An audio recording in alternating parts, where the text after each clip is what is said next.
Vamos seguindo agora com o painel Movimento em Toda a Parte. Aliás, a contento, né? Um painel de iniciativas que buscam reintegrar a prática de atividade física ao dia a dia das pessoas. Convido à mesa Juliana Soares, oficial de projetos do PNUD.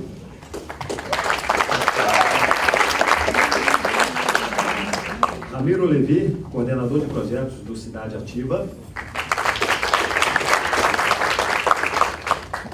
Mônica Zagalo, coordenadora da área de disseminação da Globo de Letra. E como mediador, Reinaldo Pacheco, professor doutor da Escola de Artes, Ciências e Humanidades da Universidade de São Paulo.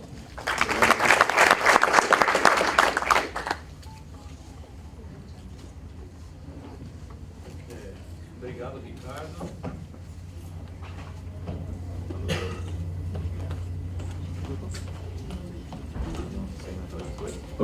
Oi.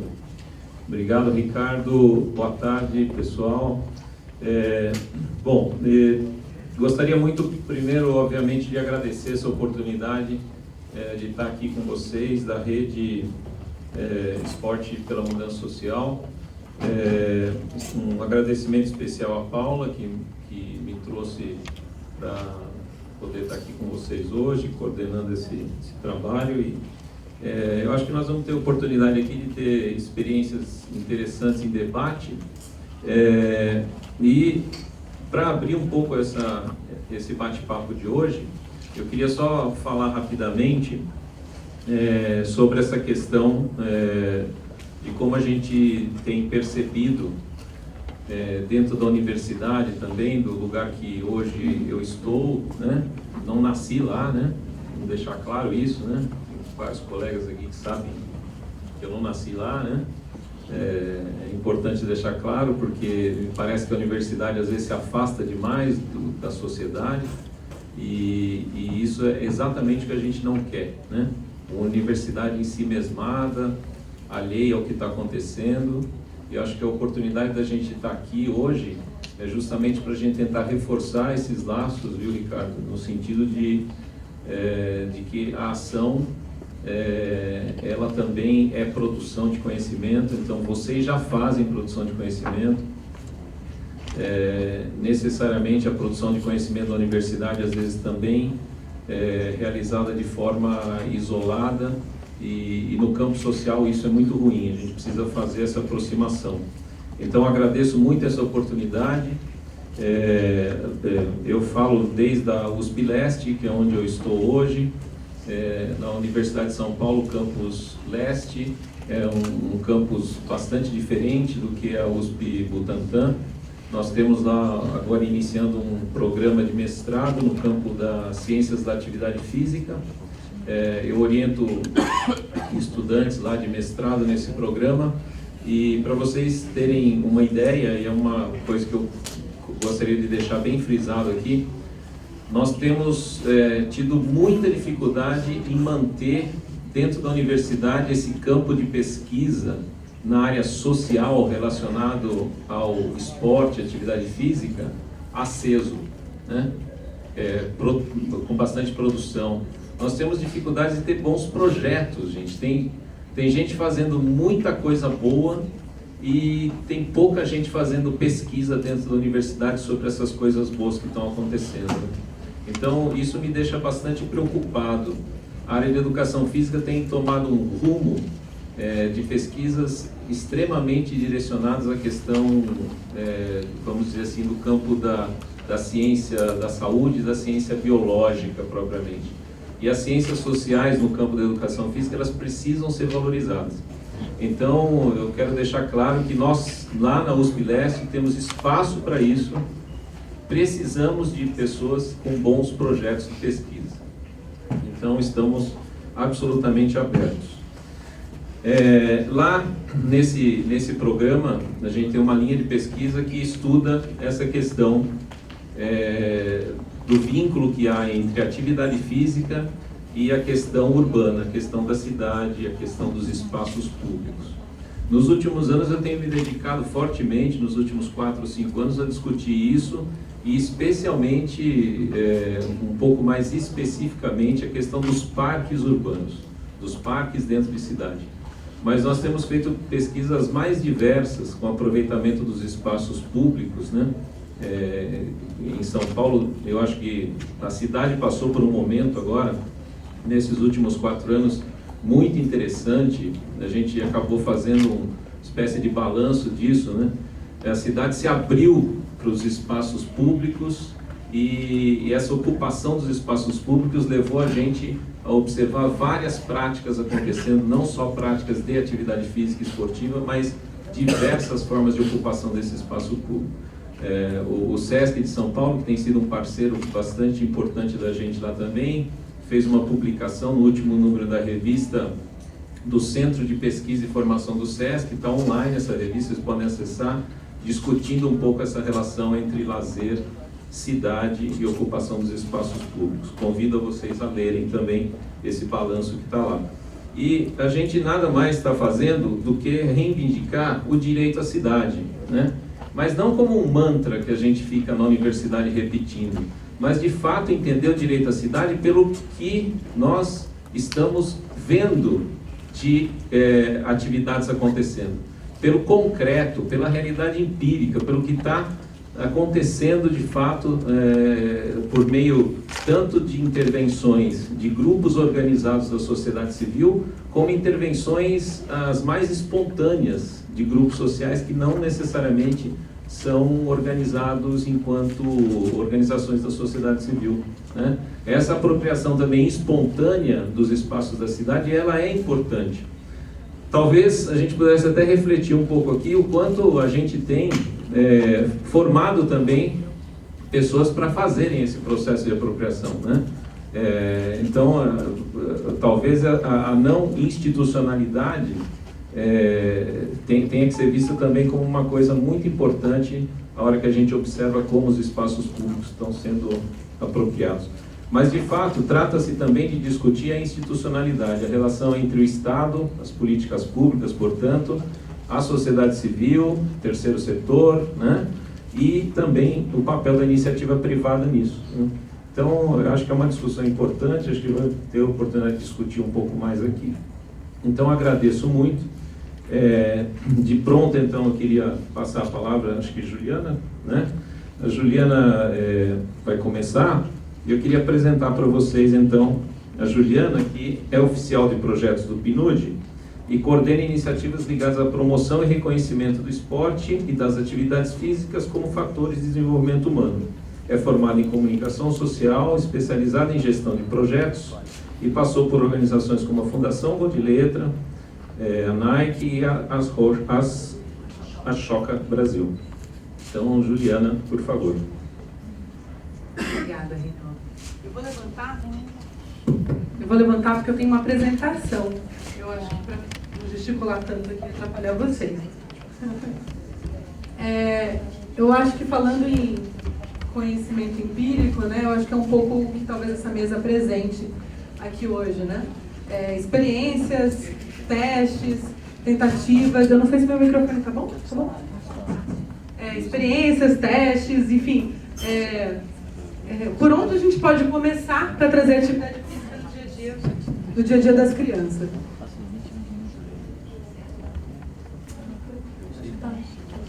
Então, eu trouxe uma apresentação, acho que a gente tem a chance de conversar um pouquinho mais sobre depois, se alguém tiver alguma dúvida, ou falar comigo aqui depois também.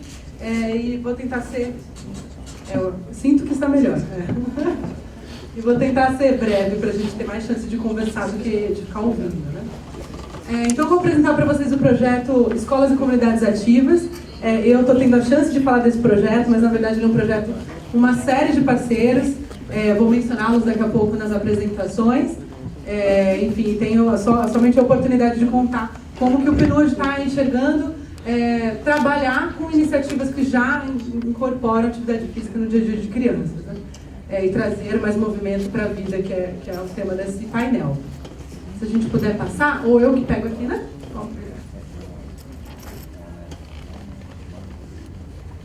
passar aqui rapidinho pelo índice. Primeiro, eu acho que a gente não precisa apresentar, talvez a gente já tenha até falado demais da gente aqui nesses 3 dias de evento, mas somos uma agência da ONU para o Desenvolvimento Global, estamos em uma série de países atuando a respeito de uma série de causas diferentes, e o principal foco é desenvolver políticas públicas e fortalecer as capacidades institucionais dos países onde a gente está instalado. O PNUD ele presta apoio técnico, operacional e gerencial para conhecimentos, oferece consultoria especializada para que facilite essa cooperação nacional e internacionalmente.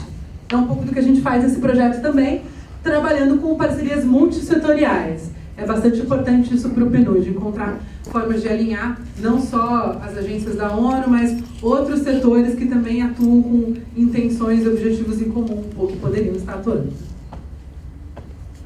A atividade física como fator de desenvolvimento humano também é um assunto que eu tenho certeza que está bastante já consenso aqui nessa sala, mas é importante lembrar que o que inspira o PNUD a trabalhar nesse tema é a situação que a gente se encontra hoje, com o mundo cada vez mais inativo, e o que a gente perde com essa inatividade física, a gente vai contar um pouquinho no próximo slide. O ser humano ele foi feito para se movimentar, e com os nossos avanços tecnológicos, intelectuais, talvez a gente tenha perdido a oportunidade de avançar também do ponto de vista de inclusão e de manter a atividade física nas nossas rotinas. Um pouco dos dados que eu acho que todo mundo aqui talvez já conheça, mas relembrando que 57% dos escolares brasileiros são inativos, as nossas fontes estão ali também para quem quiser checar, enfim, eu acho que a maioria que passa por pesquisas da Digitel, da pesquisa do Ministério do Esporte, o G-Esporte, e pesquisas da OMS. Obesidade infantil cresceu, 45,9% dos brasileiros são sedentários, dizem que são sedentários. O custo da atividade física é grande também para a economia, porque isso gera custos de saúde, e perdas de produtividade e acadêmicas. O tempo parado é 6 vezes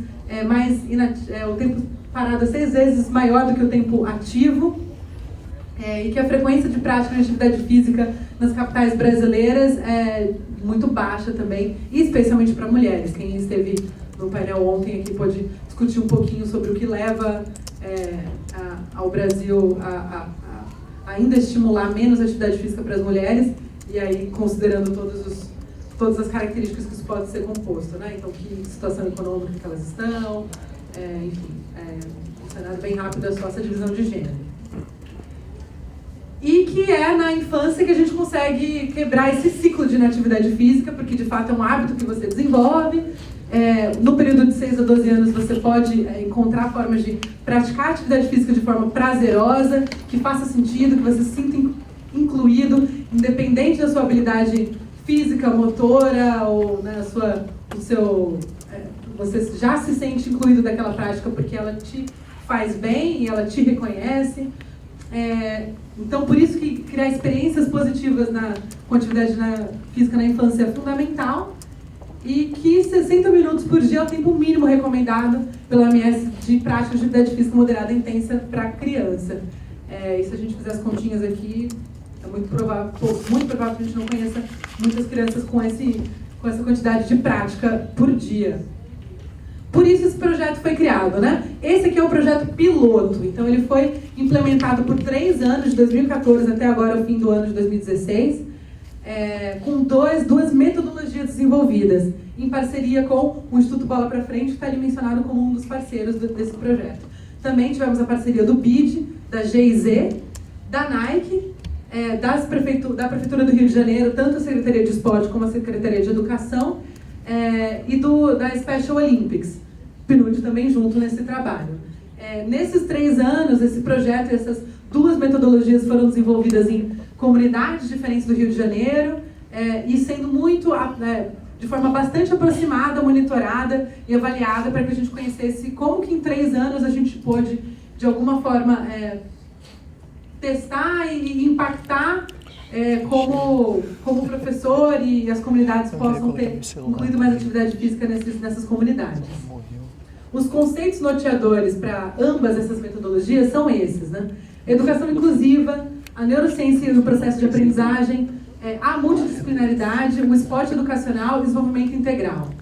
Não vou entrar no detalhe de cada um desses conceitos, mas acho que eles são também familiares para quem está aqui. Basicamente, eles orientaram essa criação dessas duas metodologias que deveriam proporcionar, né, e buscaram proporcionar esses conceitos, esses valores. Mais especificamente, eu quero falar hoje do Escolas Ativas, da metodologia que a gente desenvolveu com a liderança do Bola Pra Frente e uma série de outras organizações para tratar da atividade física na sala de aula, o que é um ambiente inusitado para esperar e para promover o movimento. A metodologia ela introduz o movimento nas práticas educativas, ela busca promover a multidisciplinariedade e educação inclusiva, ambas grandes tendências da educação brasileira hoje. Ela foi desenvolvida para os professores, pensando nas demandas do cotidiano do professor, em especial, e como que ele, sendo o grande catalisador desse trabalho, poderia se sentir confortável em analisar e repensar o formato que ele pode, que ele já hoje trabalha com os conteúdos curriculares e o que ele poderia incorporar nesse processo para que as suas aulas fossem mais lúdicas e que proporcionassem mais movimento, sabendo ainda assim dos limites de uma sala de aula, especialmente de uma sala de aula de uma escola pública brasileira e do Rio de Janeiro. E essa metodologia ela é alinhada às orientações da legislação nacional, então ela está bastante alinhada às leis diretrizes e bases da educação nacional e os parâmetros curriculares também. Nas atividades propostas nessa metodologia, elas levam em consideração a aplicação para trabalhar uma série de disciplinas diferentes ao mesmo tempo numa atividade, que é uma das coisas importantes para o Brasil evoluir, né? Os objetivos, então, com o desenvolvimento dessa metodologia foram tornar as crianças mais ativas, facilitar o processo de ensino-aprendizagem dentro da sala de aula e tornar as aulas mais divertidas, mais atrativas. Essa metodologia ela tem dois instrumentos didáticos diferentes. Ela tem as aulas ativas e os energizadores. As aulas ativas são as aulas o trabalho curricular com o movimento. Então, como para você trabalhar matemática, português, algum conteúdo de história, que formas e ideias existem para que a gente inclua o movimento nesse ensino? Como a gente pode trazer o conteúdo com o movimento? Como a gente pode checar e confirmar o conteúdo também com o movimento? Uma aula ativa, ela leva aproximadamente 20 a 30 minutos e na metodologia proposta, ela inclusive já traz algumas sugestões de brincadeiras que envolvem movimento, trazendo conteúdos curriculares de cada um dos anos do ensino fundamental, do primeiro ciclo do ensino fundamental. Além disso, o outro instrumento didático são os energizadores, que são atividades não necessariamente ligadas ao conteúdo curricular, muito mais breves, que servem para o professor trazer e direcionar a energia e a ludicidade que as crianças precisam ter enquanto elas estão horas e horas sentadas na sala de aula, e retomar a concentração, a disposição e a vontade de continuar na aula participando dos outros conteúdos. Então são momentos de revigorar, são muito mais tradicionais, são as brincadeiras. Brincadeiras com movimento como essa que a gente acabou de fazer hoje antes do começo do painel, que trazem a criança de volta, o coração dela de volta para a sala, fazem com que ela possa de alguma forma direcionar essa energia e esse movimento também nesse espaço, também nesse momento, para que o professor também se sinta mais confortável em continuar trazendo conteúdo. O que a gente vem percebendo, e aí eu vou trazer alguns dados mais específicos, são benefícios nesse âmbito, mencionados tanto pelos professores como pelos alunos. Disciplina, maior concentração, um relativo melhor desempenho escolar consequente disso, um melhor gasto de energia e crianças mais alegres na escola, que é uma coisa que gera também presença e uma série de outros números. Um pouco dos dados aí que a gente tem hoje nesses 3 anos de implementação dessa metodologia. Essas são informações coletadas pela nosso parceiro de avaliação externa, Overview. E aqui eu vou destacar aqui três menções. 82% dos professores acreditam que a aplicação da metodologia pode facilitar a concentração dos alunos. 94% pretendem seguir aplicando a metodologia após o desenvolvimento desse projeto. E 88% dos professores acreditam que ela facilita o aprendizado e que pode impactar no desempenho escolar dos alunos. Lembrando que quem de fato trouxe esse trabalho para a sala de aula foram os professores através de capacitação, encontros e materiais didáticos que foram construídos com a Prefeitura do Rio de Janeiro e oferecidos para os professores. Agora um pouco dos comentários das crianças. 81% delas declaram que gostam muito das atividades com movimento. 89% das crianças disseram que tem mais vontade de ir para a aula, sabendo que ela vai ter esses momentos de movimento e de diversão. E 76% disseram que aprendem melhor quando ela tem as aulas ativas, as atividades disciplinares que incluem movimento. Aqui a gente tem alguns depoimentos dos professores, né, são escritos à letra do que foi mencionado no processo de avaliação externa. Trabalhar as aulas ativas em conjunto com o caderno pedagógico, percebo que as aulas têm ajudado muito. Não vou ler com detalhe, para a gente não ficar só lendo os slides. E vocês podem aproveitar e ver algumas fotos também do que é essa experiência. O projeto contribuiu para que a turma ficasse mais motivada, gostam de participar das atividades, então realmente são imagens que você talvez imagine um caos e uma bagunça ali naquela sala de aula, mas são crianças ativas, se divertindo, desenvolvendo o conteúdo de uma forma ordenada, mas com movimento, orientada, mas com ludicidade. O energizador ajuda a turma a voltar à calma e a aula ativa ajuda os alunos a compreenderem o conteúdo. E é isso, eu queria fazer realmente uma apresentação mais breve para que a gente possa conversar e até entender quais seriam agora os próximos passos desse trabalho. A princípio, para fechar, eu queria só concluir que o PNUD está buscando hoje disseminar essa experiência, esse trabalho, esses 3 anos. A gente acabou de preparar e disponibilizar a sistematização dessas metodologias, né? Elas já tinham sido desenvolvidas anterior à aplicação. Depois de todos os aprendizados, nós refizemos todo o material, criamos novos materiais, inclusive, que coletam, né, todo o repertório desses 3 anos, muito num formato propositivo. Ele não é um relatório histórico do que aconteceu, ele é uma proposição a partir do que a gente aprendeu. Com muitas correções, porque a gente aprendeu muita coisa nesses 3 anos.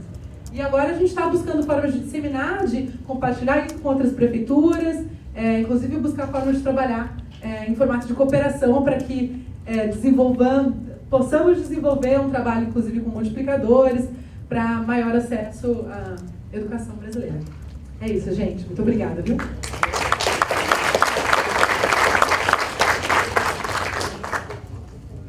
Muito bom, obrigado, Juliana. Eu já quero de pronto, então, chamar o Ramiro, mas lembrar vocês também que tem um bloquinho de notas aí para vocês irem fazendo as perguntas, encaminhando, já pode até encaminhando as perguntas. A gente vai fazer aqui uma mediação com as questões depois. O Ramiro é arquiteto e urbanista formado pela FAO, com intercâmbio na Holanda, atuou em 2009 e 2013 lá na Secretaria do Verde e do Meio Ambiente, tem sido uma parceira nossa lá na pesquisa dos parques também, coordenando projetos e obras em parques na região norte do município de São Paulo. Trabalha com políticas públicas e planejamento urbano nas áreas de saneamento básico, meio ambiente, desenho urbano, sustentabilidade. Atua no Cidade Ativa, com enfoque nos projetos de mobilidade, espaços livres públicos. Bem-vindo, Ramiro. Obrigado. Está dando para ver assim? Boa tarde. A apresentação é um pouquinho longa, eu vou tentar ser mais rápido, até porque a Juliana já falou uma parte do embasamento que a gente tem quando a gente está num público, vamos dizer, mais leigo sobre o assunto de saúde, a gente explica mais. Como você já explicou muito melhor, eu vou passar um pouquinho mais rápido. Bom, a Cidade Ativa é uma organização social, né, a gente chama de ONG, mas é uma organização social, que trabalha em 2 aspectos principais. A gente trabalha, e a gente resume bastante nessa foto, que depois de uns anos, 2 anos depois, a gente descobriu que aquela foto inicial resumia o que a gente fazia, o que a gente faz. Então a gente muda a paisagem e a gente muda a pessoa que muda a paisagem. Então a gente trabalha com cidades, e a gente trabalha com edifícios, né, o espaço construído, e por outro lado, a gente, né, se a gente está pensando na transformação do espaço, seja ele cidade ou edifício, a gente está pensando em como esse espaço influencia que as pessoas escolhem fazer, ou as opções, quando a gente fala de direito à cidade, que opções que as pessoas têm para fazer.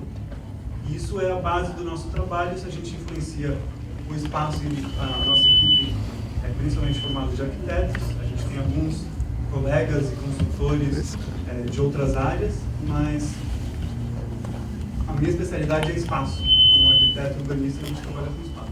Mas a gente sabe que se a gente influenciar como as pessoas, a gente estava até conversando um pouquinho antes aqui, Reinaldo, como que essas pessoas estão usando o espaço ultimamente. Isso influencia. No mesmo espaço ruim, vamos dizer assim, com mais gente ele é diferente. É isso que a gente gosta de pensar. E por que a gente fala de cidades mais ativas? O que a Juliana estava explicando agora, né? A gente tem questões de entrada de energia e consumo energético. A gente tem uma... Né? Às vezes as pessoas falam, porque a genética mudou. A genética não mudou em uma geração, não mudou em 2 gerações. Os biólogos de plantão aqui podem falar que não mudou em talvez 10 mil anos. Geneticamente a gente é praticamente a mesma coisa. O que mudou é o ambiente que a gente vive. E se a gente está falando principalmente aqui de atividade física, como que a saúde, né, os hábitos influenciam essa atividade física e vice-versa, e como o ambiente construído, que é a nossa praia, também influencia esses hábitos e, consequentemente, a saúde. Agora, se a gente olha para as cidades, que hábitos que a gente está tendo nesse sentido, né? Que cidades que a gente está construindo? A gente tem um baita espaço para posto de gasolina, com grade, com um poste no meio do único espaço para passar, com a rebaixada contínua de 20, 30 metros, e a pessoa se experimenta e estava passando ali, provavelmente não estava devagar. Então, que espaço é esse que a gente está proporcionando? Ou que espaço é esse que a gente dedica, né? A gente fala, o espaço do carro, vamos construir mais avenidas para passar mais carros. A gente sabe que quanto mais espaço para carro, mais carro. Se libera o trânsito, vem mais carro e ocupa esse espaço, e daqui a pouco está travado. E a gente tem uma questão que parece, né? Tem muita gente em São Paulo que anda de carro. Menos de 30% dos deslocamentos diários é feito em carro. Só que mais de 70% do espaço da cidade, do espaço público, são vias para carros. Então a gente tem e aí, consequentemente, a questão monetária ou financeira, quanto que se investe em espaço para carro. Então a gente propicia 70% a 80% de recursos, dos recursos que são investidos em mobilidade, para espaço de carro, que transportam menos de 30%. Se a gente pega transporte público, a gente tem mais ou menos, números gerais do Brasil, mas São Paulo é mais ou menos parecido à região metropolitana. Mais ou menos 1/3 de transporte público e 1/3 a pé e bicicleta, que a gente chama de transportes ativos, ou quem trabalha com política pública de mobilidade chama de não motorizados. A gente está tentando mudar para ativos, que é mais... É a gente que se mexe e não a falta de motor. Eu, como pedestre, não sou um não motorizado, eu sou um pedestre, eu sou uma pessoa. Né? Então, até a nossa política nacional, ela não reflete exatamente o que a gente gostaria de refletir, então a gente bate na tecla que é transporte ativo, que a gente trabalha, até tem uma ONG aqui no Rio que chama Transporte Ativo, que resume bem esse trabalho. Se a gente fala que transporte público, parei um pouquinho aqui, mas acho que é importante. Se a gente está falando que transporte público transporta 30% das pessoas e mais 30%, mais ou menos, a pé, a gente está falando que 60% das pessoas, ou quase 60% das pessoas, usa ou vai a pé em algum momento. Porque ninguém pega o ônibus na garagem de casa e vai até a garagem do prédio. Né? Todo mundo faz um trechinho que seja a pé. Então, que espaço é esse que a gente está construindo para esses 60% das pessoas que vão a pé? Seja chegando no trabalho, seja saindo de casa. Então, a gente tem que repensar um pouco o que é o investimento de tempo, de dinheiro, de recursos, de energia, para a gente chegar nesse resultado aqui. E aí a gente também fica almejando aquela cidade maravilhosa, isolada, sem vizinhos, no meio do mato, que transforma a nossa cidade num deserto, onde você precisa de carro para ir comprar pão na esquina, porque não tem esquina. Você tem que andar 3 quilômetros para a esquina da padaria. Então, isso reduz a densidade, faz com que você demore mais para chegar nos espaços. Isso é um reflexo do que a gente está construindo, e não da nossa genética, né? Por isso daqui está moldando nossos hábitos. E isso pode ser em moradia alfaville, moradia de uma classe mais abastada, mas a gente está reproduzindo também no âmbito federal, no âmbito estadual, no âmbito municipal, a gente constrói moradia cada vez mais longe por uma questão de terra, que a gente não vai entrar aqui, mas a questão de terreno caro no centro influencia que você faça mais casa mais longe, só que você esqueceu de levar saúde, educação, transporte, o tempo perdido nesse deslocamento diário. E espaços de lazer, afinal você não pode falar bastante, né? Parques, que tipo de parques que a gente está construindo ultimamente, né? A gente não tem muitos parques, ou são poucos os exemplos de parques acessíveis, fáceis, até porque essa questão de terreno, São Paulo tem as discussões do Parque Augusta, que é bem no centro, são espaços pequenos, mas são importantes, estão ainda disponíveis para a gente ocupar. E aí os outros dados que a Juliana também já colocou, desde diabetes, né, ela não falou especificamente, mas são reflexos do sedentarismo, a gente tem diabetes, a gente tem excesso de peso, a gente tem como isso atinge mais da metade da população, e como isso mudou nos últimos anos, né? De 1975, 3, 1 era o peso, e a gente não está falando de, a gente está falando de, aqui é índice de massa corpórea, é mais técnico, mas só falando que está acima do peso, né? E agora a gente está 5. E aí ela dá um dado alarmante que é as crianças estão numa situação pior ainda. Né? A gente tem às vezes 60%, dependendo do gênero, a gente tem já com problemas de excesso de peso. E a gente não está falando do excesso de peso em relação à estética, a gente está falando de excesso de peso em relação à saúde. Né? É uma situação muito complicada. Tem dados novos, eu vou até depois pedir permissão para a gente incorporar essas informações novas e pegar as fontes, porque são os embasamentos, né, essas novas informações, quanto que isso mudou nos últimos anos, quanto que se agravou, a inatividade física também, você colocou dados aqui, ainda mais críticos, esse aqui acho que era de 2014, o seu é de 2016, já piorou. E aí a gente fica pensando, o que eu estou fazendo aqui? Tudo bem, estou falando isso daqui, mas por que a gente quer construir cidades mais ativas ou falar de desenhos mais ativos? A gente busca e tenta, através dos nossos projetos, fazer com que as pessoas possam ter escolhas. Isso envolve transporte público. Eu não cheguei a tempo de tirar a foto do nosso VLT aqui no Rio, mas eu vou, na volta, já substituir essa foto. Infraestrutura para bicicleta, tão polêmica e tão debatida, com argumentos ferrenhos de todos os lados, e a gente podia simplesmente aceitar e conviver e compartilhar esse espaço. Não adianta só fazer ciclovia, você não tem onde parar. Muita gente deixa de fazer isso, principalmente nas grandes cidades, porque você não tem onde parar no metrô, você não tem onde parar na sua casa, né? Tem que carregar. Eu carrego minha bicicleta 2 andares no apartamento, não tem espaço para parar na garagem. Não tem garagem, na verdade, não tem espaço para parar a bicicleta. Mas tem gente que tem que subir 7, ou tem que colocar no elevador e não deixa. No meu prédio, no escritório, não deixam. Então, tem que parar 2, 3 quarteirões, complica. As pessoas, quando complica muito, fica mais rápido e de ônibus, as pessoas deixam de utilizar. Então, a gente precisa dessa intermodalidade, a gente precisa desses espaços que aparecem. Aqui é a bicicleta do secretário lá do Largo da Batata, São Paulo. A gente tem que, né, promover iniciativas e áreas de lazer, e às vezes a gente tem que ser um pouco criativo. A gente também estava conversando um pouquinho, né? Paulista Aberta em São Paulo, a gente tem uma mudança, a gente pode depois no debate aprofundar um pouco, a gente participou bastante até dessa iniciativa, e se orgulha de ter dado alguns empurrões que a gente considera importante. E também revelar espaços que a gente esquece que existem, porque é um projeto nosso, numa escadaria, a gente esquece que escadaria, que passagem faz parte do que a gente chama de rede de mobilidade a pé.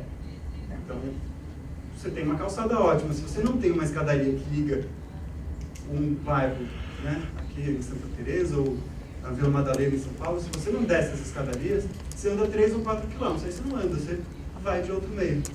Se você tem uma escada adequada, você pode optar.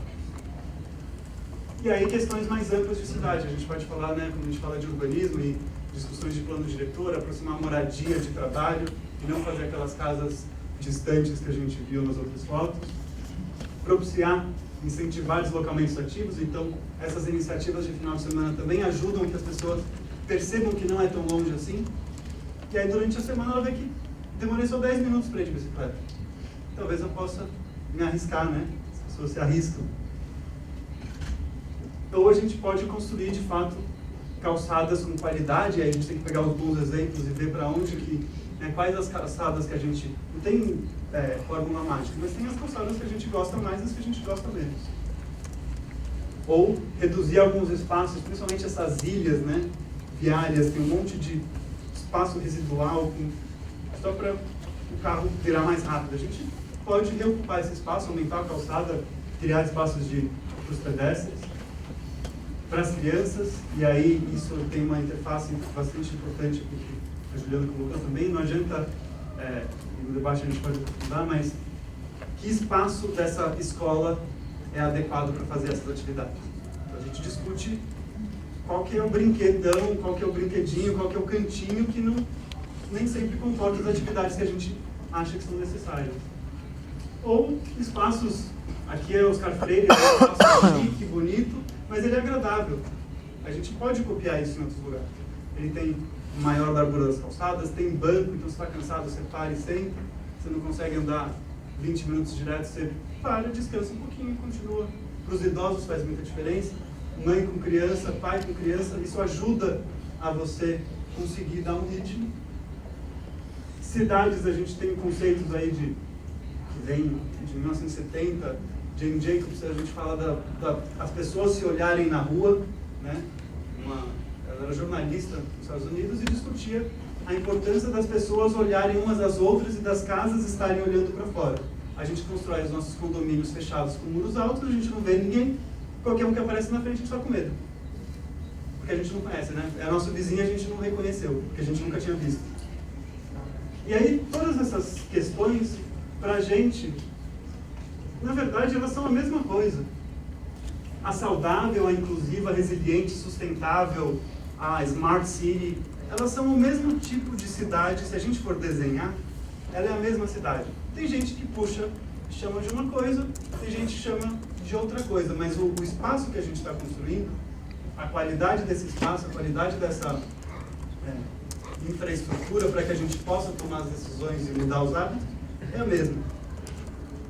E aí a gente está buscando o quê? Menos poluição do ar, mais saúde. Então, troca combustível fóssil, muda para caloria. Queima essa caloria no deslocamento diário. A gente pega o carro, demora 1 hora no carro para ir na academia e brigar pelo estacionamento mais perto da entrada. Tem gente rindo porque tem gente que ou presenciou ou sem querer já fez, né? Para ficar 1 hora na esteira. Não dava para ter ido a pé?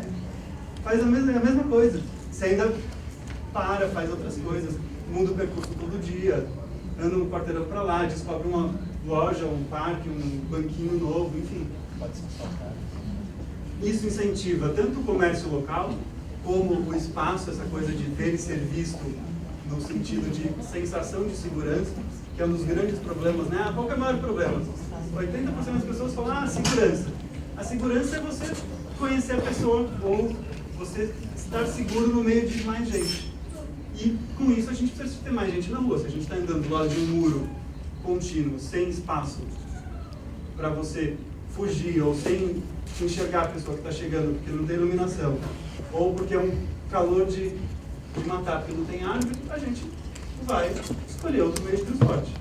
Muito provavelmente. A menos que você não tenha escolha. E aí é uma dificuldade que a gente tem nas áreas periféricas, nas áreas centrais. Não só a infraestrutura permite que a gente possa fazer escolhas. Na Oscar Freire tem muita gente que vai de carro, por mais que o espaço seja bom. É aí que está a grande dificuldade. E a gente busca muito e discute muito a questão a pé e o espaço democrático, né? Como que a questão de estar a pé faz com que esse espaço seja mais democrático também, mais inclusivo e que tenha todas essas qualidades que a gente está falando. E aí o que a gente faz especificamente está nesses 3 eixos: projetos, pesquisas e formação. Projetos é o mais amplo, mais completo. Alguns a gente está ainda, vamos dizer, na fase de pesquisa. E quase tudo que a gente faz, de alguma forma, a gente ou tenta formar o conceito, né, alguns conceitos que eu estou falando aqui, disseminar, fazer campanhas. Então essas são as 3 formas que a gente atua. Os projetos, por exemplo, aquele da escadaria, a gente pegou, falou com os moradores, discutiu as qualidades, os problemas, o que faltava espaço de permanência, como que a gente faz com que aquele lugar, que era só uma passagem, ficasse com gente ao longo do dia. Então você precisa de bancos, você precisa de um banho de tinta, você precisa de iluminação, isso a gente ainda não conseguiu, depende da prefeitura. Coisas que avançam mais, outras avançam menos. E envolvendo as pessoas também, então colegas, colaboradores, o Bruno com a furadeira, enfim, a gente consegue fazer com que as pessoas também construam aquele espaço junto, e aí elas cuidam mais desse espaço também. Algumas pesquisas a gente participou, isso foi no Centro Aberto em São Paulo, então justamente alguns espaços no centro da cidade que estavam degradados, foram feitas algumas modificações, principalmente mobiliário, lugar para sentar, sombra, e aí a gente mediu onde as pessoas sentam no sol, onde as pessoas sentam na sombra, que horas que, quando tem um show, aonde que elas ficam, qual que é o espaço que se cria com essas questões, como que elas se deslocam, mas como que elas gostariam de se deslocar. A gente sempre pergunta como que você está indo, mas não como você gostaria de ir. Faz muita diferença, né? E aí esse daqui acho que é o principal projeto desse ano que a gente trabalhou, que é o Como Anda, é o mapeamento das organizações, das iniciativas, coletivos que trabalham com mobilidade a pé. Então, assim como o movimento dos ciclistas tem uns 10 anos já batalhando e conseguindo o seu espaço, a gente viu que nos últimos 3 ou 4 a gente vivenciou um boom assim, de novas iniciativas que trabalham com mobilidade a pé. E aí tem gente que nem sabe o que é mobilidade a pé, né? Se deslocar, o pedestre, tem gente que atua com isso e não sabe que atua com isso. Então a gente está trabalhando para difundir o conceito e entender em que pé que a gente está. E aí a gente tem uma ferramenta, cada vez que você se cadastra, né, como instituição, como organização, como coletivo, você aparece nesse mapa, com esse gráfico interativo. E aí tem o Brasil todo e a gente consegue fazer relações, identificar parcerias, ver que outra iniciativa tem as mesmas características. Por exemplo, tem uma do Rio Grande do Sul e uma, se não me engano, em Recife, que não se conheciam, faziam exatamente a mesma coisa, tinha um nome parecido. Trabalhavam com crianças indo para a escola a pé. E aí elas se conheceram pela gente, estão trocando figurinha, estão fazendo parceria, era isso que a gente queria. Era uma das coisas que a gente queria. A gente trabalha com palestra, com workshop, com medições, para tentar trazer para públicos, né, no caso aqui, não sei se tem arquitetos urbanistas aqui, então a gente tenta buscar também públicos que fogem do que a gente costuma fazer, mas também a gente está trabalhando e tem discutido um pouco formação de arquitetura, como que a gente muda um pouco a maneira de projetar, né? Isso para a gente é bem importante. Tem algumas campanhas que a gente faz, então essa daqui é inspirada no que os nossos cigarros propiciaram alguns anos atrás, todo o lobby do cigarro, durante 30 anos negando que o cigarro fazia mal, até que faz mal e tem que estar na capa da caixinha. A gente acha que os carros têm que vir com esse adesivo também. Tem adesivos depois para distribuir um pouco. A gente acha que tem que vir porque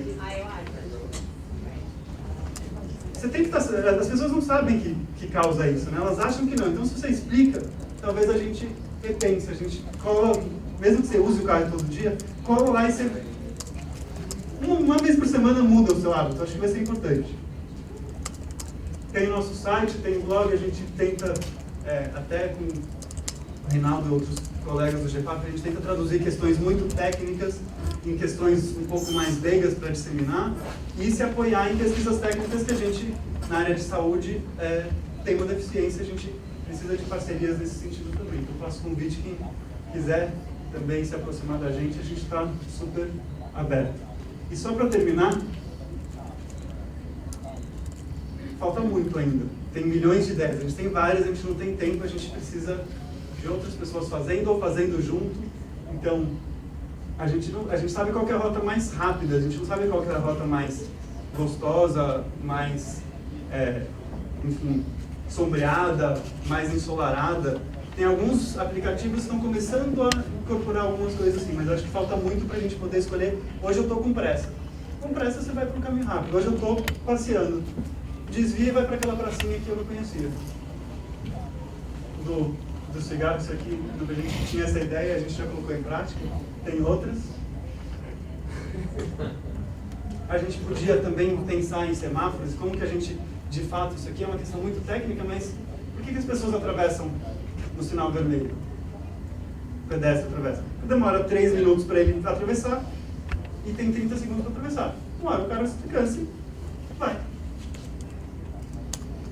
Usar outras formas criativas também de brincar e transformar isso em alguma coisa. Isso aqui é na África, um projeto que precisava de uma bomba, não tinha energia, colocou um gira-gira. Uma ideia nossa, mas a gente acha brilhante e resolver um problema de bombear a água do poço para a caixa d'água para abastecer a comunidade. Com gira-gira. É trabalho infantil, então. A gente tem as questões, enfim, muita gente que deve trabalhar com isso aqui também, questão de alimentação saudável, a gente não se aprofunda tanto, mas a gente fala a ausência de supermercados, de espaço para você comprar uma verdura, uma fruta na periferia, faz com que as pessoas não comprem isso. O que vendem no metrô indo para a Zona Leste, para a Iache? Eles vendem uma maçã, eles vendem uma banana ou eles vendem salgadinho? É isso que você consegue comprar. O R$1, pela banana também, você podia comprar uma banana e não um salgadinho. Sabor bacon, banana sabor bacon. Se a gente tivesse os médicos também incentivando esse tipo de atitude, né? O que eu tenho, doutor? Você tem sedentarismo, se mexe. Né? Como? Tudo bem, vamos pensar um programa que você, alguns dias por semana, mude seus hábitos, pelo menos. Que a gente troque vale transporte, isso em São Paulo está sendo discutido e é bem importante também. Né? Você deixa de usar o ônibus, mas você ganha o benefício do vale transporte. Ainda estamos estudando os mecanismos de como fazer isso, mas é uma iniciativa super importante. Em vez do valet, a gente podia ganhar desconto quando a gente vai a pé, né? Não quando a gente vai de carro. A gente tinha que incentivar o contrário do que a gente tem incentivado nos últimos anos. Academia, enfim, várias ideias, que espaços que a gente constrói, com qual qualidade desses espaços, eles têm o selo, tem Green Building, mas não tem ainda o nosso selo ativo, a gente tem trabalhado um pouco nisso, se tiver incentivos. Como a gente reverte algumas questões de investimento, né, equilibrando aqueles investimentos que eu falei lá atrás, de carros e espaço público das vias. Enfim, tem várias ideias, a gente pode debater um pouquinho mais. Obrigado.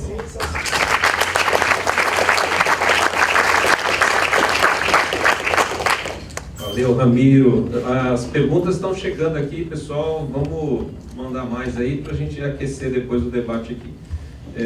De pronto, quero convidar a minha querida amiga também, Mônica Camargo. Ela é coordenadora da área de disseminação da Fundação Boa de Letra, realiza consultoria para instituições no planejamento, avaliação, possui 23 anos de experiência com projetos sociais no poder público e terceiro setor.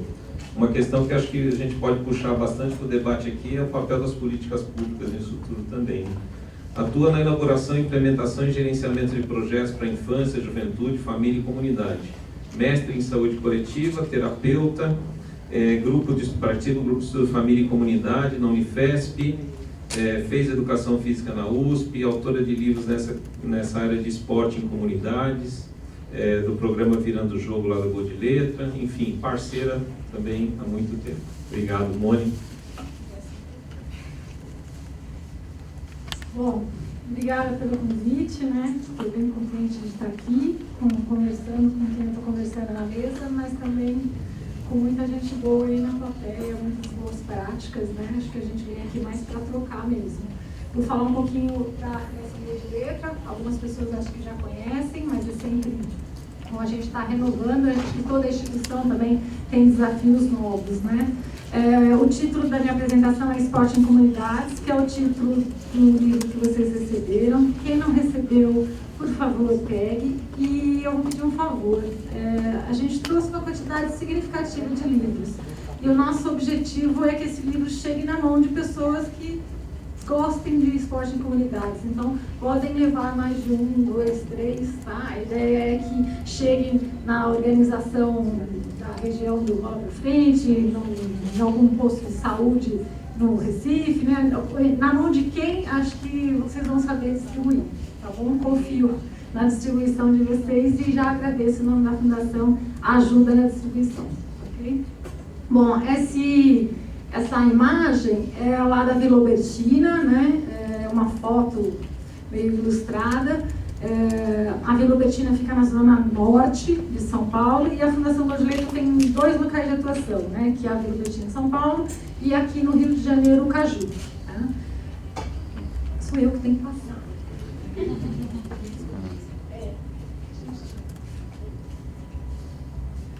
Bom, a Fundação Godileta, ela tem no seu DNA, né, a questão do esporte, é o carro-chefe da Fundação, mas a gente tem uma missão aí que a gente entende o esporte dentro da ideia de educação integral e a gente também trabalha com outras linguagens como cultura e formação do trabalho. Depois de um certo tempo, né, toda a instituição começa a se perguntar se vai crescer, se não vai crescer, como continuar contribuindo pela sua causa. E aí a Fundação optou em não ter novas unidades, né? Então a gente chama as nossas unidades meio de laboratório, é ali que a gente acerta e é ali que a gente erra, né? Porque os erros são caminhos para os acertos, né? E então a gente tem essa visão. Calma. A gente tem como visão a ideia de... Onde é o vermelhinho? É no meio? Bom, não vou nem tentar. A visão... Ai, que medo! Como vocês podem ver, eu não sou muito tecnológica. A visão foi, então, desenvolver e disseminar práticas, né? E como é que a gente poderia, então, levar a metodologia Godileta e também aprender com outras metodologias. E essa área que eu coordeno hoje, que é a área de disseminação e tecnologia social da Godileta. Então, falando aí, né, dos caminhos da disseminação, a gente acaba fazendo projetos muito em parceria, de certa forma, customizados com o que o nosso financiador quer, com o que aquela organização executora precisa, com a realidade daquela organização, né, daquele local. Então, a gente já percorreu aí 6 estados e a gente também tem uma experiência em Guiné-Bissau, que é também uma experiência que agrega muito a gente. Os caminhos, né? Então acho que muitos caminhos são óbvios para quem já trabalha em comunidade, né? Mas acho que vale a pena a gente falar um pouquinho do óbvio para não esquecer deles, né? Então acho que a questão do diálogo, né? Do contato, da escuta com as comunidades, não é chegar com a nossa metodologia, com o nosso jeito de fazer e achar que somos ali alguém para entregar coisas, assim, muito para receber e trocar, né? A gente tem uma preocupação grande em trabalhar com as organizações da sociedade civil e com a sociedade civil, fortalecer essa sociedade civil, por isso a gente trabalha com formação e com troca de saberes. A gente tem um jeito de atuar com formação que a gente não gosta de atuar, não gosta, né? A gente não atua só como profissionais, a gente também atua com o que a gente chama de agentes de multiplicação. Então a gente trabalha com profissionais e trabalha com moradores da comunidade, normalmente jovens e mulheres.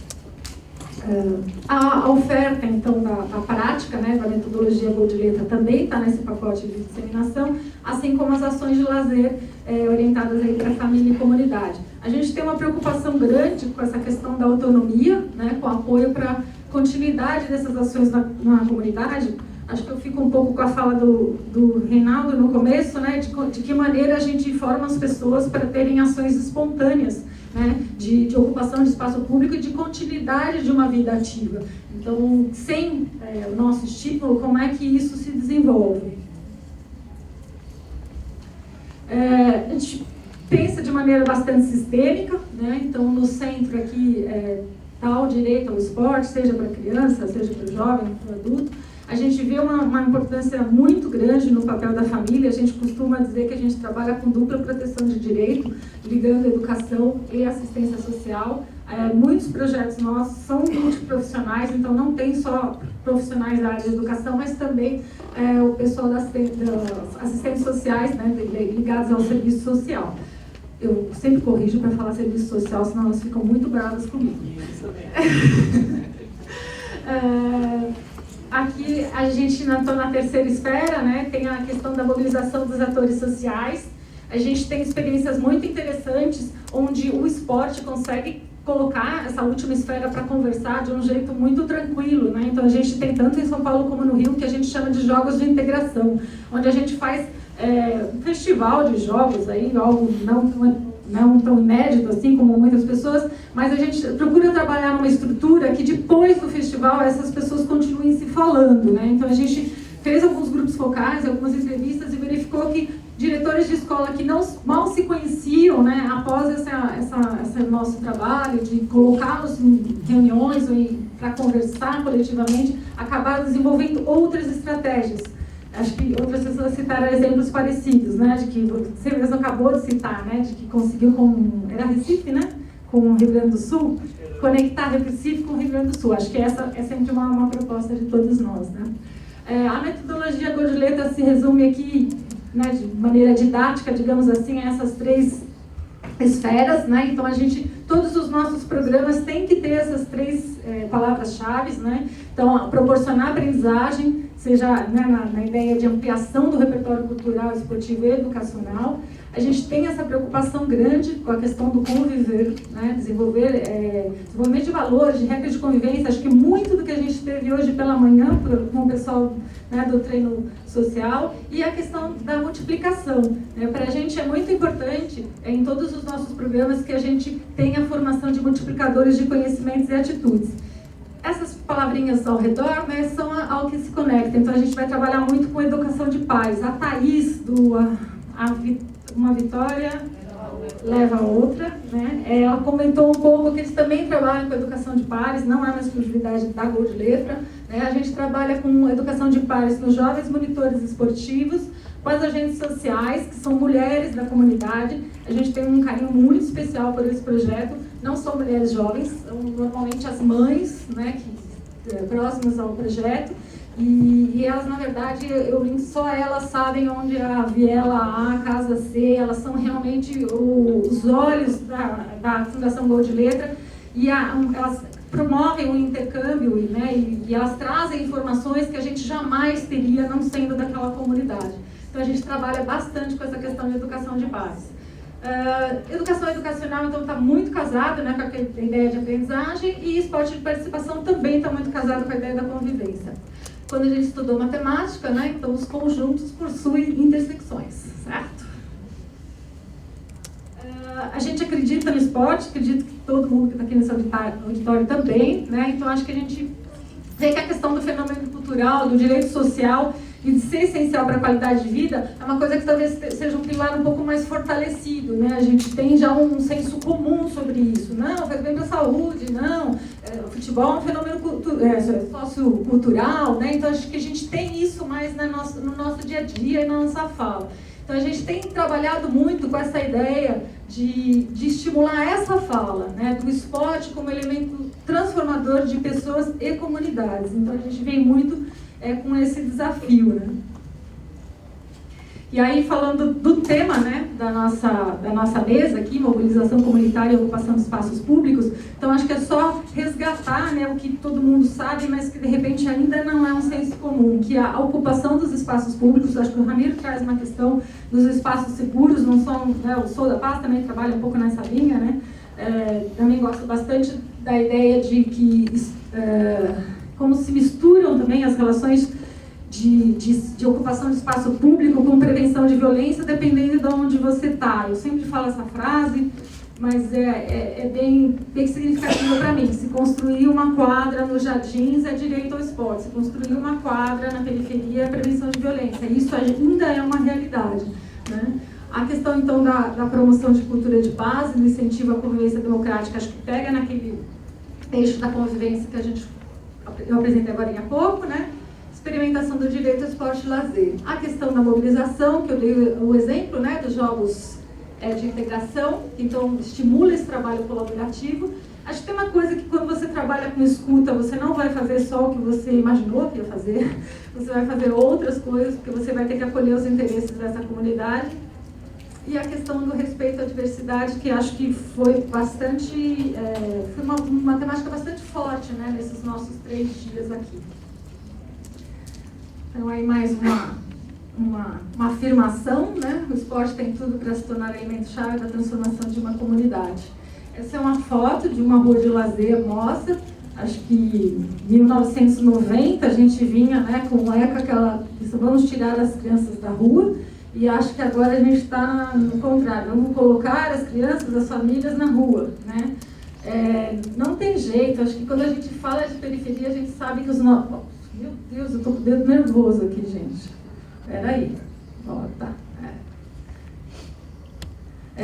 A gente fala de espaços bastante limitados, né? Então, eu acho que sim, precisa de muita criatividade, muitas vezes, para fazer uma proposta. A Rua de Lazer hoje, ela é itinerante, então ela tem uma conversa e até, de certa forma, uma disputa, onde vai ser a próxima Rua de Lazer. A comunidade comprou um pouco essa ideia, né? E tem reparo de bicicleta, que é o campeão, né? Todo mundo quer fazer o concerto na bicicleta. E tem as outras atividades, tanto de lazer entre pais e filhos. A gente leva Lego, a gente leva xadrez, a gente leva badminton, esportes que essas pessoas não estão habituadas a praticar, slackline. Então, assim, a gente procura ter essa diversidade grande para que as pessoas percebam que, às vezes, em pequenos espaços é possível fazer uma atividade física, né? E de lazer. Eu trouxe um dos exemplos que acho que é um desafio para a gente, que é a Capoeira da Pedra, né? Então, a Capoeira da Pedra, ela começou nas férias da Gol de Letra. Então, não ia ter aula de capoeira, né? E os monitores esportivos de capoeira começaram a se reunir às quintas-feiras, né, para fazer a Capoeira na Pedra. Ela se tornou meio que um evento, né? Então, toda a última quinta do mês, não que eles não se reúnem nos locais para fazer capoeira, mas realmente tem um marco ali, né? Toda a última quinta-feira do mês tem a Capoeira na Pedra. Então, é um local bastante pequeno, né? Mas que realmente reúne uma galera grande. Desce o senhor do ônibus e joga, tem uma senhora que é a Dona Maria que já leva a jarra d'água. Então, é uma coisa que a gente tem certeza que se um dia a Gol de Letra não estiver lá, a Capoeira na Pedra vai continuar. E acho que é essa a ideia, né? Ocupar os espaços e fazer com que isso seja autônomo e tenha grupos que consigam manter isso vivo, tá? Eu trouxe um vídeo rapidinho para mostrar. Eu gosto, acho que é legal, né, ver a cara de quem está lá na ponta, né? Que conta de um dos principais programas da Gol de Letra esportivos, né? Não que a gente não tenha outros, mas acho que dá para ter a ideia do que eu falei para vocês, né? Do aprender, conviver e multiplicar. Sou eu que solto ou é ele? Deixa eu ver. Não. Como é que solta o vídeo? Alguém sabe aqui, gente?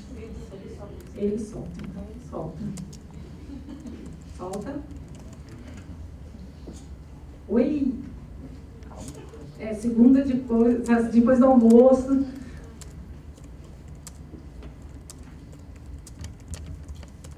Ele achou o vídeo aí?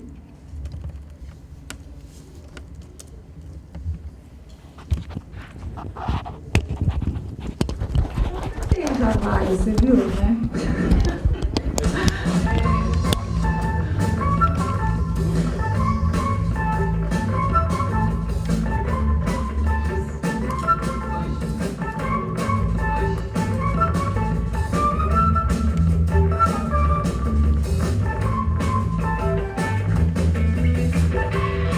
O objetivo do programa Jogo Aberto é contribuir para uma cultura esportiva na região, né? Alinhado aos princípios da Fundação Gol de Letra, que trabalha com educação integral e esporte. Para atingir o seu objetivo, o programa Jogo Aberto utiliza-se de 4 grandes estratégias.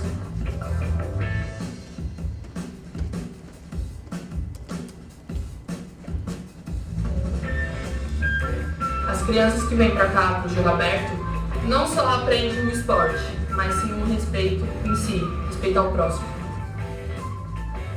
Tem coisas lá fora que o pessoal não quer fazer. Aqui o professor faz todo mundo participar das brincadeiras, dos esportes. Antes era sempre as meninas separadas dos meninos, essas coisas. Agora já tá tudo misturado, todo mundo inclui todo mundo nas coisas. Eu gostava de jogar futebol, mas às vezes eu não jogava por medo dos meninos não deixar eu jogar. Aí começou a comunicação com todos os meninos, eu comecei a conviver em grupo com eles. Aí eles começaram a aprender comigo, como eu comecei a aprender com eles também. Acho que aqui dentro o que me ensinou mais importante foi o respeito. Sempre acabar o jogo, ir lá e cumprimentar o outro time, mesmo que perdeu ou ganhou. Sempre ter aquele respeito. Ó, trabalhei em equipe, sempre tudo. Me ensinou muita coisa.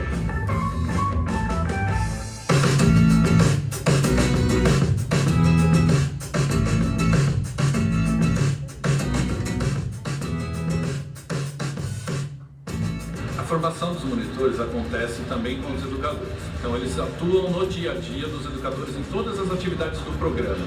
Então, além de eles terem uma atuação, eles estão passando por uma formação com seus respectivos educadores. A gente tem uma família, primeiramente, né? E também essa experiência que a gente ganha aqui dentro é muito importante. Então, você ser um jovem monitor, teve uma seletiva de 22 monitores e eu já estou aqui dentro. Então, isso é muito importante para mim. Eu me sinto contemplado.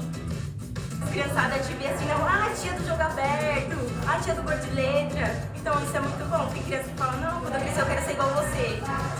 Isso é ótimo. Era o aluno, olhava os monitores tipo referência para mim, exemplos, e ser um monitor agora e ter essa responsabilidade de ser exemplo para as crianças, para mim é muito especial. Então você tem duração de 2 anos, tem um teste vocacional aqui e também a gente tem um 15 em 15 dias para como fazer o nosso currículo, quando chegarmos lá na frente, numa empresa que tivermos nossas responsabilidades. Dá pra ampliar muita coisa, conhecer gente nova, quem sabe mais pra frente, alguma coisa melhor pra mim, né? Mudei muito. Eu era muito briguento, eu era muito cabeça quente. Qualquer coisinha eu já queria discutir com alguém. Aí eu mudei. Depois que eu entrei aqui dentro, melhorou tudo.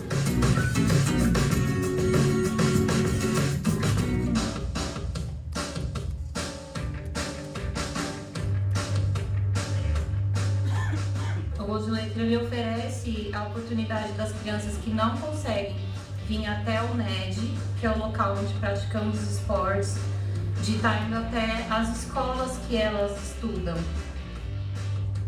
Muitos alunos que são de outros bairros estudam naquela escola que é da nossa região.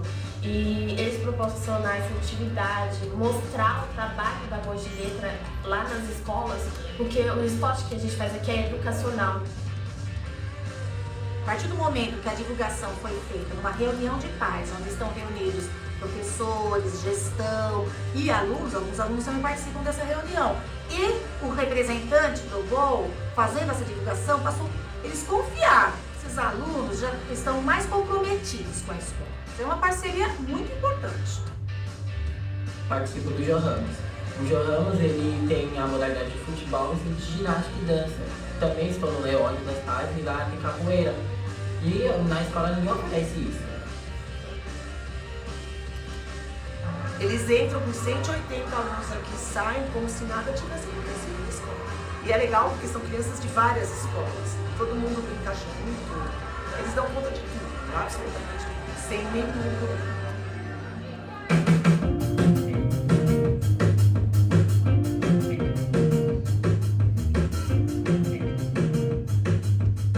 A importância do jogo aberto, do Gol de Letra em si aqui na comunidade, significa tudo. Porque ele ajuda bastante. Eu vou em outras comunidades, eu não vejo, eu sinto falta.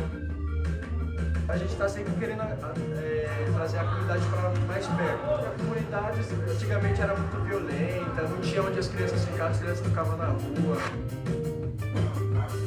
Minha mãe mesmo, ela faz ginástica aqui quarta-feira à noite. Tem segunda-feira com o professor, que tem um monte de vizinhas lá na rua, que elas fazem também aqui. E você vê muita gente da comunidade aqui dentro. A Fundação Gol Godileta tem o objetivo de pegar as pessoas do bairro e bairros de fora. Tem a rua de lazer, a caminhada, então pega bastante pessoas daqui da Vila Martina. O maracatu que fizemos, passando assim pelas casas, eu via muitas pessoas olhando e elas estavam falando, tipo, nossa, o que eles estão fazendo? Nossa, do lado do Godileta. Então, o Godileta, ele é muito reconhecido.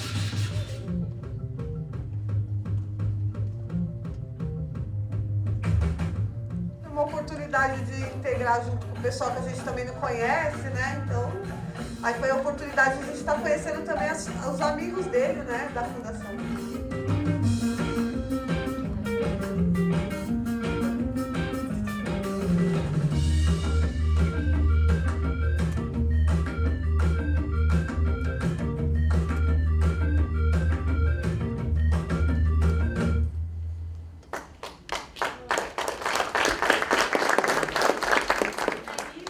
Encerrando minha fala, esse é o livro, né? A gente vai falar dentro dele, vocês vão dar uma olhada, mas bastante da ideia de lazer, de convivência, de criação de vínculos, de habilidosos e não habilidosos, da questão da igualdade de gênero. Tem uma pesquisa que está um pouco também dentro desse livro, que é a parte que transformações de vida a gente fez para esses jovens, né? Então, os jovens monitores são um grupo pequeno. Eu digo que a Fundação Godileta, ela não é uma fundação com grandes números, 50 mil atendidos, ela não é uma boa organização do ponto de vista quantitativo, mas eu acho que a gente investe muito no aspecto qualitativo, né, de quais são as transformações efetivas, né, de vida que a gente está tendo nessa ideia de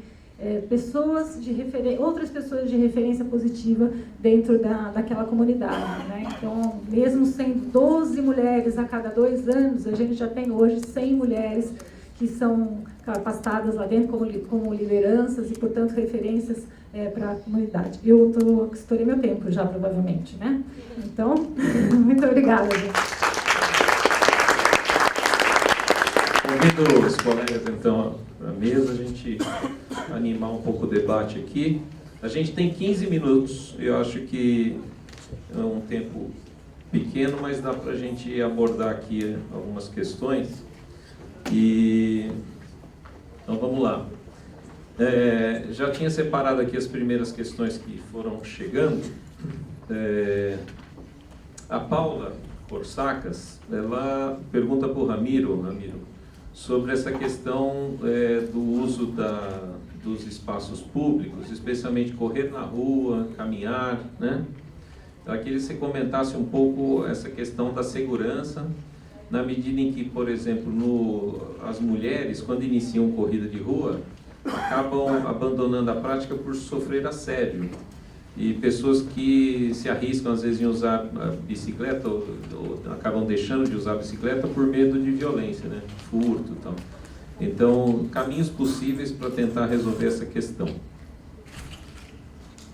Bom, acho super importante essa questão e eu sou, na verdade, tem 3 meninas que trabalham com a gente, a Gabi, a Rafaela, a Mari, que até estão ajudando a organizar um seminário em São Paulo. Não sei se você é de São Paulo. Como que chama? Paula. Tem um seminário na segunda-feira. Se você entrar na página da Cidade Ativa, tem um link que é sobre a discussão de mobilidade e gênero. E aí uma das formas que elas até já propuseram para que se chegue nesse lugar, que é um lugar que na verdade era o lugar que conseguiram, não era o lugar mais acessível, elas estão indo em grupo. Então marcaram 2 horários e estão indo. E acho que isso é uma das formas, obviamente a gente precisa buscar um espaço que tenha, que não tenha essa dificuldade, mas eu acho que o andar em grupo ainda é uma solução, seja para fazer esporte, seja para pedalar e ir para o trabalho. Tem algumas vezes a gente faz isso simplesmente por não ter uma ciclovia e vai um monte de gente andando junto de bicicleta, porque você cria uma massa, né? Até a massa crítica das bicicletas surgiu por causa disso. Você ocupa o espaço e aí não... Você fica sem do selo, de certa forma. Mas qualificar a iluminação, a gente sabe os problemas, acho que a gente precisa criar esses essas discussões e essas formas de abordar a questão.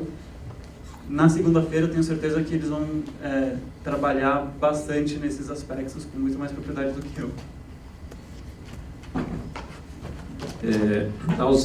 Alzira Pires, da Vila Olímpica, ela mandou duas questões aqui que acho que dá para a gente tentar sintetizar. E essas questões estão direcionadas justamente à minha colega Juliana. Ela queria que você falasse um pouco mais dessa questão da formação, como foi o envolvimento de outros atores além da escola, e por que não usar também, por exemplo, as vilas olímpicas, outros espaços, né? Obrigada, Alzira. Boa pergunta. Não tratei tanto na minha apresentação sobre a formação, mas realmente é o elemento-chave desse projeto, né? Acho que como muitas organizações trabalham com capacitação de professores, foi esse o caminho que a gente encontrou em parceria com a Secretaria de Educação do Rio de Janeiro, né? Eu me atentei, me delonguei mais no aspecto do escolas, na metodologia direcionada para escolas, mas isso também aconteceu no trabalho no aspecto de comunidades, né?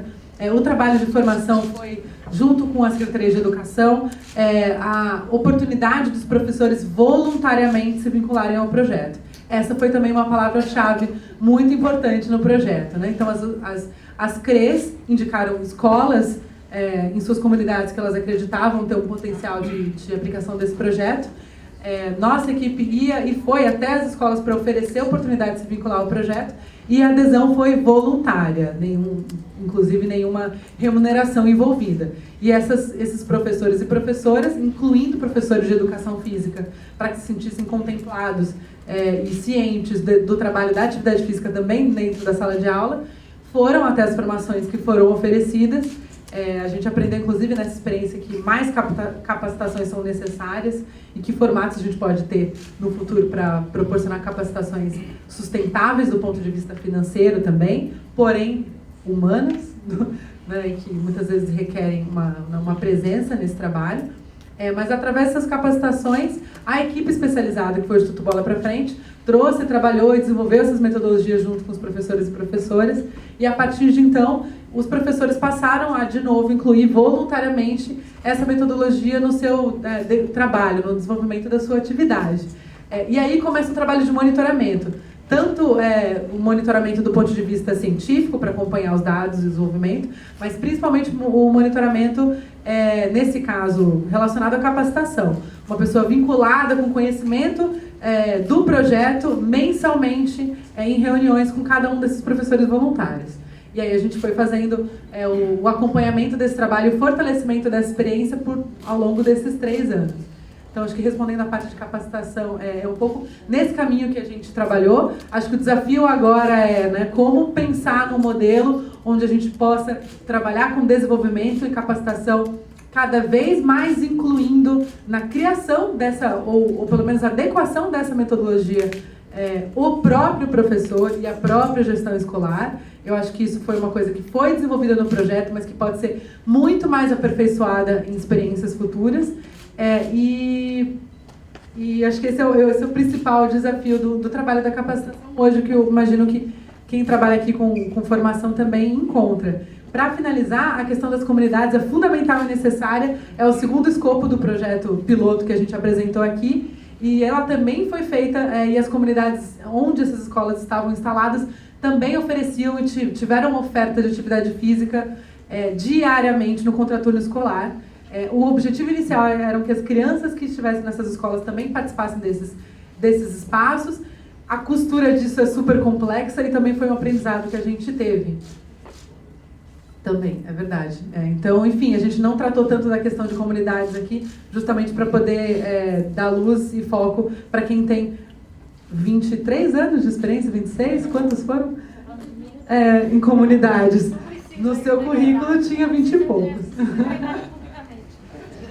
É isso, obrigada. Eu comecei aos 23 no Jardim Ângela. É isso que você queria saber, Juliana? Eu tô com 46. Mais alguma pergunta, Juliana? Essa hora.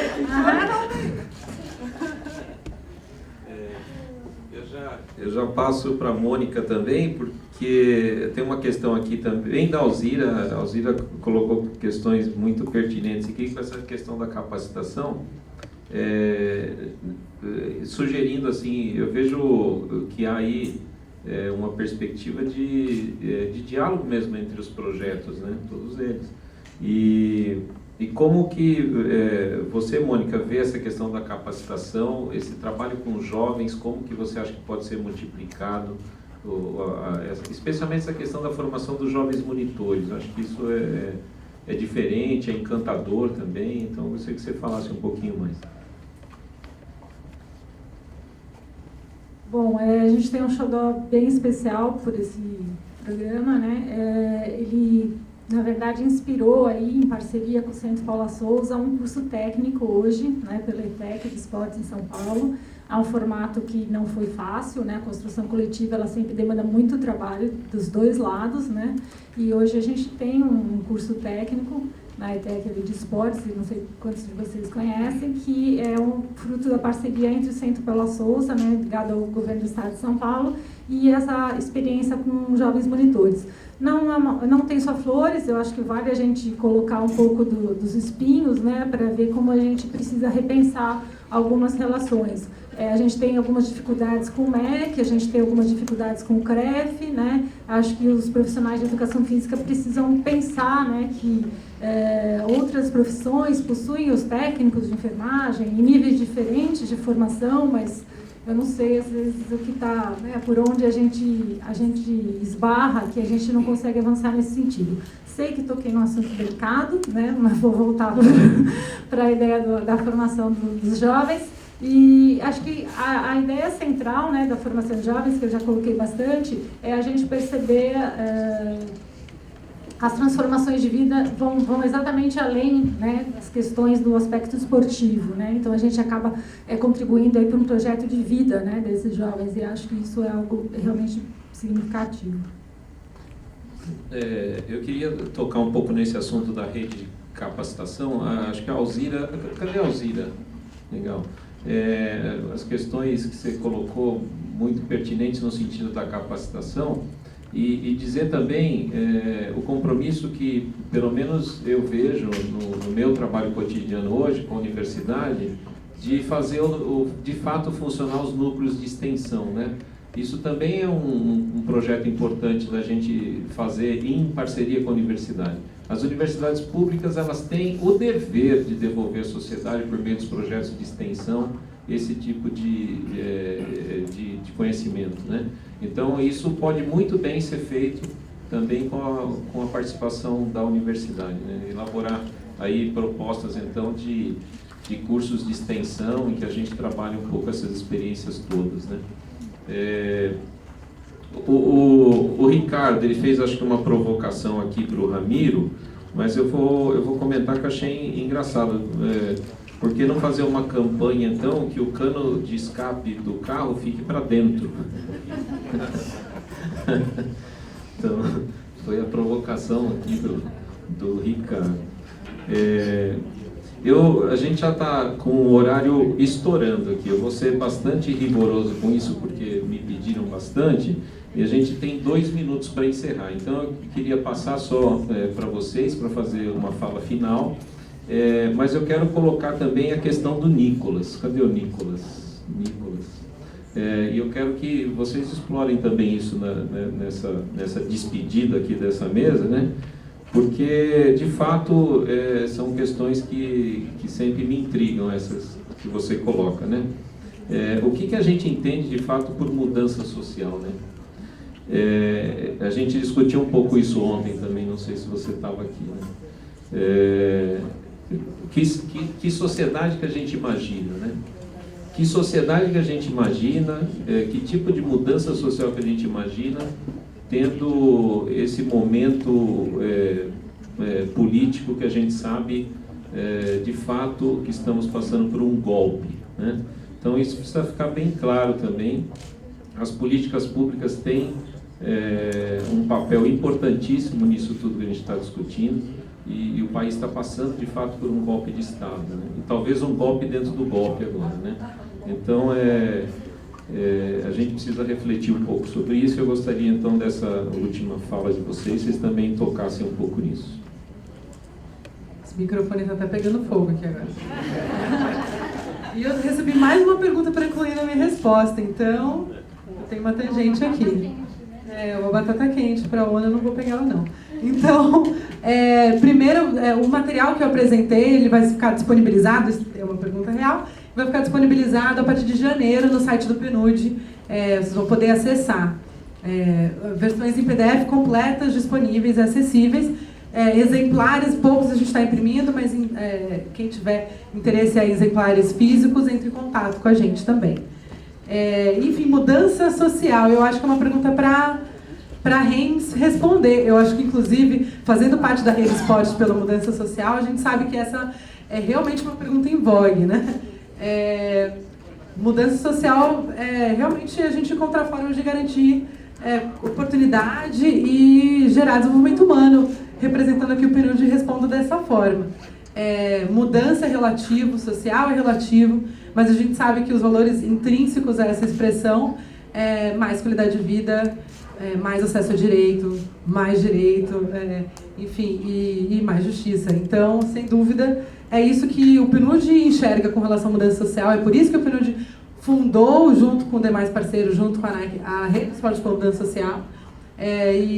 Enfim, essa a percepção que a gente tem. E esporte e atividade física e contemplar o corpo, o movimento e o direito a isso como política pública, como programa social, como movimento de organizações sociais, é um dos primeiros passos, na minha opinião. Então, eu diria que mudança social pode começar por aí. O rapaz que fez a pergunta, desculpa, Nicolas. Só para dizer que lá na USP Leste a gente tem um programa de mestrado também em mudança social e participação política. Já está funcionando há 5 anos, já temos vários mestres formados nessa área lá. E cabem também pesquisas no campo do potencial, digamos, transformador do esporte em relação à mudança social e participação política, né? Em 30 segundos, o que é mudança social é difícil, mas acho que do ponto de vista do que a gente trabalha na Cidade Ativa, a gente pode entender essa possibilidade de, enfim, a questão da infraestrutura, né, da cidade, que a gente trabalha, esse espaço, e a possibilidade de escolha. Então, que a forma como você quer ir para o seu trabalho não seja uma falta de opção, mas uma opção. Acho que isso seria uma forma da gente entender que tipo de mudança de cidade e de sociedade a gente está buscando quando a gente fala de que cidade a gente quer viver e que hábitos a gente quer construir junto com esse espaço, com essa cidade, com essa convivência. E só depois eu tenho alguns adesivos, quem quiser pegar eu distribuo. Obrigado.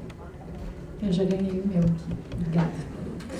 Bom, vamos lá, mudança social, né? Acho que primeiro, quando você falou mudança social, me veio um certo incômodo atualmente com alguns termos que a gente tem usado bastante. Parto humanizado, então não era humano antes, né? E a gente tem usado muito isso, né? Põe um humano na frente ou um humano atrás, e eu fico perguntando se a gente não está tendo que lembrar que é gente de vez em quando, né? Então, para mim, mudança é porque a gente não está satisfeito com o que a gente está, né? Então, vou separar um pouco as palavras. Acho que mudança social tem um sujeito coletivo enorme. Então, eu vou voltar um pouquinho para o indivíduo, porque eu acredito que só se muda o coletivo mudando individualmente. E aí, pegando coisas que a gente viveu, né? Que a gente ouviu. A competição é algo natural. Mas a cooperação também. Né? Então, assim, esses dois lados de uma mesma moeda, né? Essa liberdade, essa igualdade capenga que a gente brinca, né? De que é uma igualdade peronomútil, né? Então, acho que, para mim, mudança social é isso, é voltar a ser um pouco mais realmente humano dentro das características que existem, né? Dentro do humano. E onde tem as escolhas, né? De quem eu quero ser, como é que eu quero estar no mundo, né? Acho que é isso, né? Gente, obrigado, parabéns aos nossos painelistas de hoje. E o Ricardo tem alguns recados para a gente aí para o final da tarde.